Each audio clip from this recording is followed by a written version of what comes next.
पढ़ाई में मन क्यों नहीं लगता है? पता है आपको ऐसा किस लिए हो रहा है? ऐसा इसलिए क्योंकि आप आलसी बन चुके हो।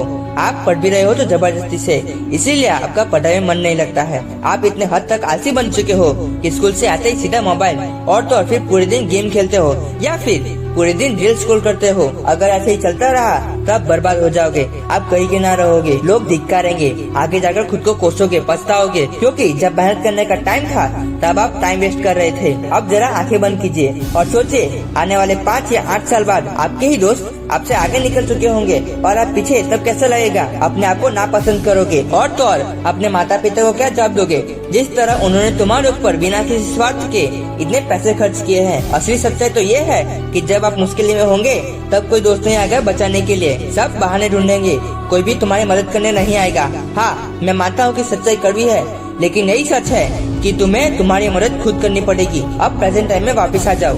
क्या हुआ, कैसा लग रहा है? अगर आपका फ्यूचर ऐसा हुआ तो डर लग रहा है? बस यही डर आपके अंदर होना चाहिए। आपको अपना गोल बनाना चाहिए और उसे पूरा करने के लिए कड़ी मेहनत करनी चाहिए। कहते हैं कि जब आपका लक्ष्य यानी कि आपका आने वाला कल, जिसके लिए आप इतनी मेहनत कर रहे हो, उसे पाने के लिए आपके अंदर डर होना आवश्यक है। जो लक्ष्य आपको डरा ना रहा हो वो लक्ष्य किसी काम का नहीं है, यानी कि वो बहुत सिंपल है या फिर छोटा सा है। आशा करता हूँ यहाँ पर डरने का सही अर्थ आप समझ चुके होंगे। अगर मेरी वीडियो एक ऐसा स्टूडेंट देख रहा है जो एक मिडिल क्लास फैमिली से आ रहा हो तो मैं समझ सकता हूँ। हाँ, स्टडी ऑक्सीजन के बराबर होती है उस स्टूडेंट के लिए। मैं समझ सकता हूँ कि कई बार तो पढ़ाई के साथ साथ फाइनेंशियल कंडीशन इतनी बद से बदतर हो जाती है कि मानो उस पल में घुट घुट कर जीना पड़ता है। कई बार तो ऐसा लगता है अपनी फैमिली के ऊपर बोझ बन रहा हो, ना तो पढ़ाई में अच्छा हो, ना तो कोई ऐसी चीज में जिससे नाम हो। लेकिन पता है आपको ऐसा क्यों हो रहा है? ऐसा इसलिए क्योंकि आपके दिमाग के अंदर नेगेटिव थॉट्स बढ़ चुके हैं, इसीलिए किसी काम को करने में आपको मन नहीं लग रहा है। या फिर आप उन लोगों के साथ हो जो बुरी संगत वाले हैं। आपने कहावत तो जरूर सुनी होगी,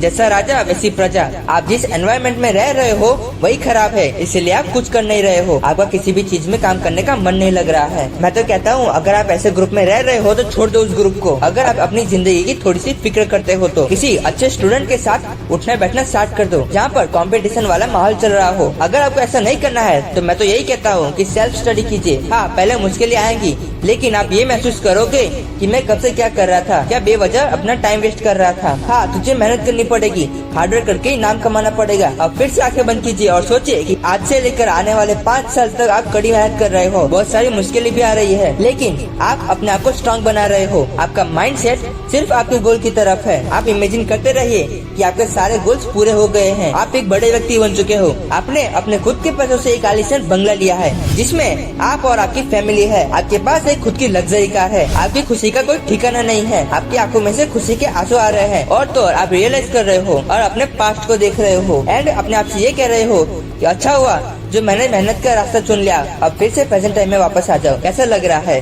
अच्छा लग रहा है ना? अब सोचो, आपका फ्यूचर यही है जैसा कि आप सोच रहे थे। आपके सारे सपने पूरे हो गए हैं तो आपको कैसा महसूस होगा? आप बहुत खुश होंगे, आप पॉजिटिव फील करोगे। लेकिन हमें अभी मेहनत करनी पड़ेगी। अगर आप टाइम वेस्ट कर रहे हो या फिर पढ़ाई नहीं कर रहे हो तो आपका फ्यूचर वैसा नहीं होगा जैसा कि आप सोच रहे थे। बाद में मेहनत करने का समय नहीं आएगा। यही सही मौका है। इतनी मेहनत करो, इतनी मेहनत करो, आने वाले सालों के अंदर छोड़ के रख दो। खुद से ये कहो कि जो लोग अभी मेरा मजाक बना रहे हैं, आने वाले सालों के बाद वही लोग मुझसे मिलने के लिए तरसेंगे। मैं इतना हार्डवर्क करूंगा कि अपने माता पिता का नाम रोशन कर दूंगा। कहते हैं कि हर फैमिली के अंदर एक ऐसा व्यक्ति जरूर होता है जो गरीबी की बेड़ियों को तोड़कर आगे निकलता है। कहीं वो आप तो नहीं?